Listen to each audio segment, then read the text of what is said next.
Hi everybody, welcome to our next tutorial in this colorwork series on steeking. So this will be a two-part series specifically on steeking and then installing a zipper. So the zipper will be our part 2 in this. But for this tutorial, we're going to talk about steeking, which is the act of cutting open your knitting to open up a cardigan or a neckline on a sweater. I am using Harris as my demonstration sweater and swatch. So this swatch is from one of the charts in my Harris cardigan, which is from our Deep Winter 2021 collection. And I just used the main chart to create this swatch for demonstration. And you can see my last tutorial on pucker-free colorwork using this swatch as well. So this is our second part follow-up on steeking. And as you can see, I just lightly steamed this swatch, so it's a little bit more even than it was in our last tutorial. So I lightly steamed it specifically for steeking, which I recommend doing before you steek any garment open. So you don't have to wet block the whole thing, you just steam it, especially where you're going to be cutting, to even out your tension and your fabric to set you up for success. So the first thing I'm going to do is show you the inside of my swatch. So as you can see, I have all of these ends that are hanging out, and they're all on the steek line, which is my selvage. So all of this fabric right here, we're going to cut down the center of it, and then in finishing, when you install your I-cord or any sort of button band afterwards, all of this fabric is going to either be cut away or hidden away on the wrong side of your sweater. So which you'll see. But basically, one of the cool things about having a steek in your work is that all of your ends where you changed colors inside of your steek, you don't have to weave in any of them. Basically they're going to get trapped inside of the steek, or you can just simply cut them away. So what I'm going to do before I really get rolling here is just trim my ends. I'm not going to cut them off completely. I'm just going to make them shorter so that they don't get caught when I go through and do my my securing on my sewing machine, because I don't want these to get trapped inside of the secure band of stitches I'm about to create. So I'm just, I'm leaving them like 1.5 inches, nothing crazy, and they're not going to go anywhere because I'm using Forge, which is 100% wool, so they're not slippery, but not going to go anywhere. So there's the first part, just trimming your ends. Okay, so I've trimmed all of my ends here down so that they're nice and short and I can easily maneuver them out of the way. And my next step is actually going to be a little bit surprising to some people. Is I'm actually going to cut this open first before I put it through the sewing machine. And here's the reason why I do this. A cardigan is quite large, and I find that it's easier for me to either hand stitch or use a sewing machine when the cardigan is already cut open. And I feel secure doing this because I'm working with wool, which is usually you're using an animal fiber when you're working in color work. I mean, sometimes people use plant fibers, but I'm using wool, and wool is a sticky fiber and it sticks together really well. And so why I'm going to do this is I'm going to cut this open up the center, and then I'm going to feed it through the sewing machine to create my my secure lines of stitches on either side. So let's just get to that first. Get the scary part over first.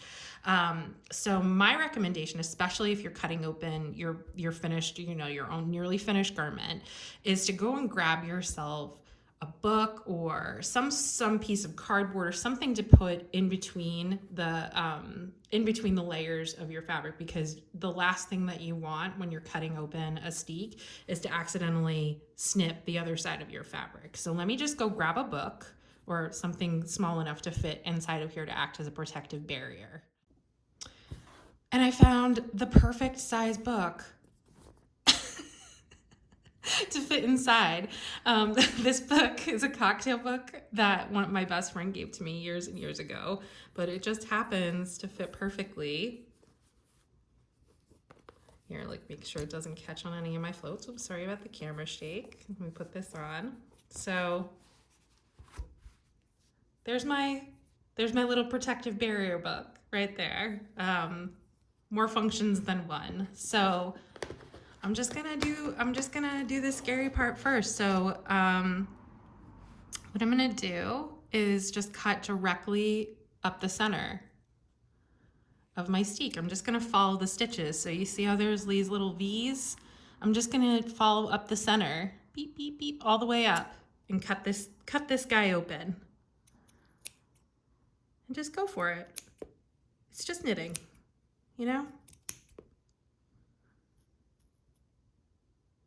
And make sure you grab yourself a pair of nice sharp scissors that are of the appropriate size for whatever project you're working on.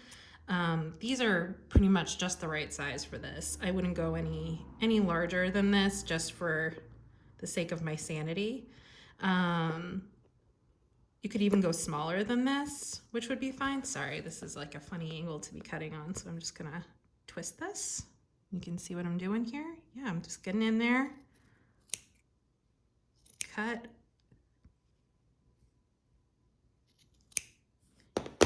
And then you open it up, and then look at that. You have a cocktail book to mix yourself a drink after you cut open your fabric, if that's what you want to do, because sometimes cutting open a sweater deserves a drink afterwards. Okay, so here it is. This is the wrong side. It's cut open. We still have, nothing's going anywhere. A few of my ends that I had snipped away came off a little bit more, and that's totally fine. They're not going anywhere. Nothing's going anywhere. So, oops, sorry about that. So let's flip that back over. So here's one half of my selvage fabric, my steek fabric over here. Here's the other side over here. And now we have a much more easy fabric to feed through a sewing machine. So let's get going with that sewing part. Okay, so here we are, and here is my my mother's 1975 Kenmore sewing machine, which is just the best sewing machine. I will use this thing until it dies. So the first thing that I'm gonna do, and I'm pretty sure that you can see this pretty well. So here's the foot of my sewing machine. I have some like crazy bright thread on here for demonstration purposes. If this was on my actual cardigan, which I will be showing later in this tutorial, I'd use a matching thread or a white thread, just so it isn't too obvious. But so the first thing I'm going to do before I even start sewing is I'm just going to kind of like snip away this long piece, because I don't want it to get caught in the foot of the sewing machine. And the same thing for this little guy over here. I don't want it to get caught. I personally am not a sewer at all. I have very little patience for it, and so if I can do this, then anybody can do this, because I have very limited patience for sewing and very limited skill at it as well. But I can do this, so that is a victory. So I'm just gonna angle my camera so that you can see what I'm doing a little bit better from above. But this is the line that I'm gonna be sewing down first. So as you can see, we have like a little bit of looseness up here. That's okay. What we're gonna do is we're gonna feed our fabric into the sewing machine. Now I have my sewing machine set on the tightest possible stitches possible. And the reason for that is that we want to trap every single little float and every single little stitch as we're going down here. So I'm going to put my fabric into the sewing machine, and I'm going to put my foot down, my little tread foot down. And let me just get myself set up for success here with my pedal. But we're just gonna do this really slowly. And the first thing that I'm gonna do is by hand twist the knob on my sewing machine to put that first stitch in. And then I'm just gonna lightly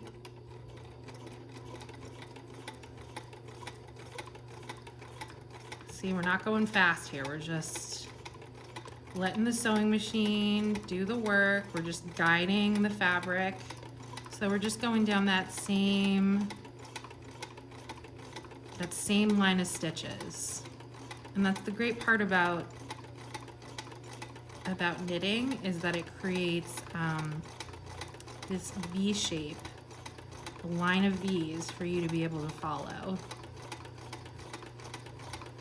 So even though the colors change, we're still going down that same column.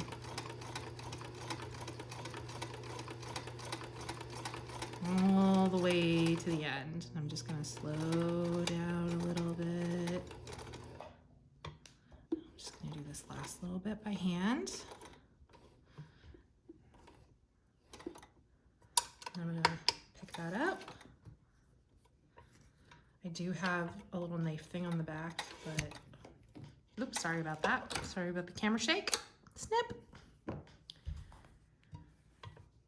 And there's my first, and like, as you can see, or not see, is that my stitches, my thread, you can't even see it on the front side. But you can see it on the back side here. So that's my first line of, that's the first way to secure your stitches and your steek so that they don't go anywhere. And as you can see, because I use this,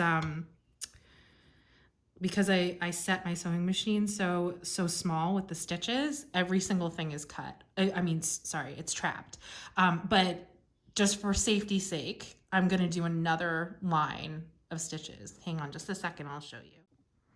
Okay, so here we are again. We're about to do a second line of securing these stitches down. So here's my first line of stitches that runs down this column here. So what I'm gonna do is I'm just gonna put my second line half stitch over right here and follow this line right here all the way down.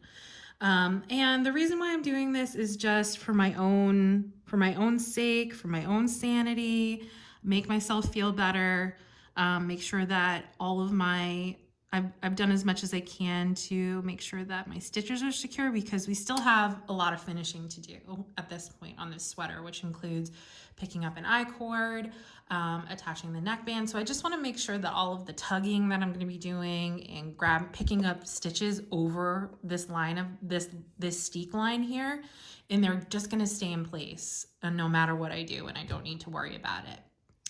Because I will also be cutting away all of this fabric too. Like I'm gonna cut all the way up to here and get rid of these extra stitches. So these two lines of stitch reinforcement here are for my sake, and to make sure that when I am finishing and blocking this sweater that nothing's gonna happen. So let's do this again. So just like before, we're gonna feed the fabric into the sewing machine. Here's my bright thread. I'm gonna do this by hand. The first stitch, I'm gonna do the second stitch by hand because why not? And then just gonna rock and roll.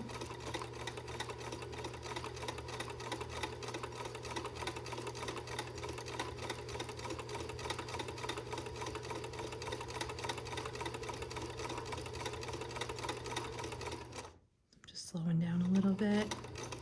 And this, I'm not as concerned with this line of stitches as I was with the first one, because it's on the wrong side of the fabric. So let's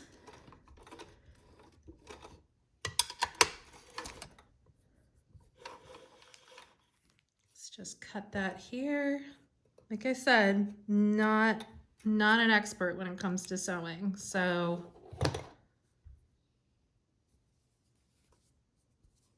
there we go. There's my second line. Stitch is not as straight as the first one, but that's okay. It's still doing its job, doing everything that it needs to, and nobody's gonna see this part anyway. So there's that. Those are my two lines. So what I'm gonna do, I already did this with the first line of stitches. I just tie a little knot up here to secure those threads in place, and I'm gonna do the same thing on this secondary line too. And then I'm gonna go and do the other side.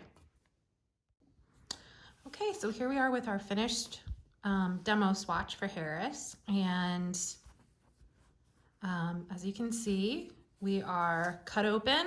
We have two secure lines of stitching on both sides. Here we are ready to block this, like actually wet block it all the way, and then pick up and do the finishing. So I made this swatch for demonstration purposes, but I highly recommend doing this as you're swatching for a new sweater as well, just to be able to see how your fabric behaves, see how the yarn behaves. But it's really nice to be able to practice steeking for your sweater on a smaller piece first, just to give yourself confidence before you go ahead and cut open your sweater. It's kind of like the old carpentry rule. It's like measure twice, cut once. It's kind of the same thing here. It's like practice a couple of times and then cut it. But this is how I finished my first cardigan as well. I use the same techniques, and I'm actually just for the sake of showing it, I will cut away these extra little bits of stitching, because that's how confident I am that nothing is going to go anywhere. So the reason why I'm going to be cutting this away is because I want as little bulk as possible on the finished fronts of my cardigan. So all of this will be anything that's remaining will be on the wrong side like this. It's going to get folded over, because the I cord that we're going to be picking up for this is going to be picked up along this stitch line right here. This is your selvage that you're going to be picking up the I cord from. And that's basically your I cord is going to be wrapping around these reinforcement lines as well. So it's an additional protection for that as well. But all of my floats, let me just show you, like they're not going anywhere. Like I can pull on them, I can go like that. Like they're trapped by the thread. And like I said before, you can do this by hand if you don't have a sewing machine. It's just going to take longer.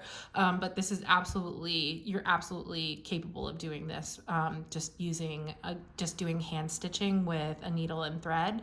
But because I have a sewing machine, that's what I go for, because it makes my life a little bit easier. But I'm going to show you, see which side is easier for the camera to see. But basically, I'm going to cut away some of this extra fabric right here. And I'm going to do it using this side, just so that I'm using my my seam lines here as a guide, so that I don't accidentally, cut my nice secure line of stitches there. But as you can see, I'm just going and snipping away these extra fuzzy bits. And when you block your swatch and your sweater, these little these little extras that are hanging out right here will be a little bit fuzzy after you block, but that's okay, because they're going to be on the wrong side of your fabric. And you're barely going to be able to see them even when it's all done, because the zipper is going to cover any of the the little fuzzy bits from your steek. So it all comes out in the wash, as they say. Just keep on trucking here, make sure I'm not cutting anything that is necessary.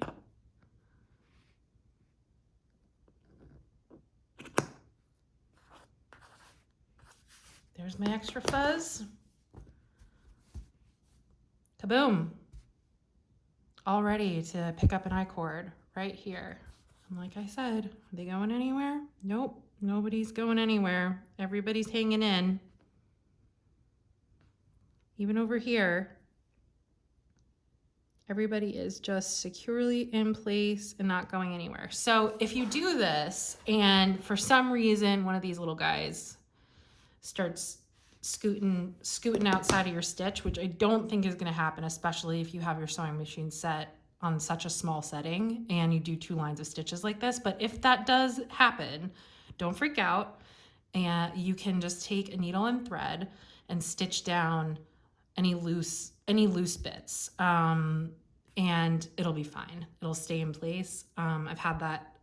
When I was a little bit more inexperienced with doing this, I did have that happen when I didn't do a secondary line once, and I didn't have my machine set to the tightest setting for my stitches. So I went back and just hand stitched a few that were a little bit loose, and the sweater is perfectly fine. Nothing's come unraveled since then. So, and I've washed it and worn it a bunch of times. So like I said, it's just knitting. Don't freak out. This is fun. And yeah, we're gonna stay tuned for the next part of this tutorial. Part 2 of this tutorial will be about installing a zipper on your finished cardigan and just going over all of the last bits of finishing for this cardigan. Thanks, everybody. So, hey everybody, it's been a couple of weeks, but I wanted to add this onto the tutorial because I said that I would show the cardigan after I cut it open and did all the finishing and sewed it. But as you can see, there's like this bright blue thread here because I didn't change out the thread in my sewing machine. But as you can see, you can't, or not see, is that it's not visible from the right side, and it's really not visible on the wrong side either, except for right here, which we're about to cover up with a zipper. So all of the finishing except for installing the zipper has been done. I've put my collar on, I've done my I-cord, I've cut it open, so we are just like the swatch. The sweater is ready to go. It was much easier to demonstrate the steeking on the swatch only because just of how large the cardigan is and how, you know, like the little room I have right here to show everything. But the zipper should be a little bit easier to demonstrate on the full cardigan. So stay tuned for that, and that's coming up next.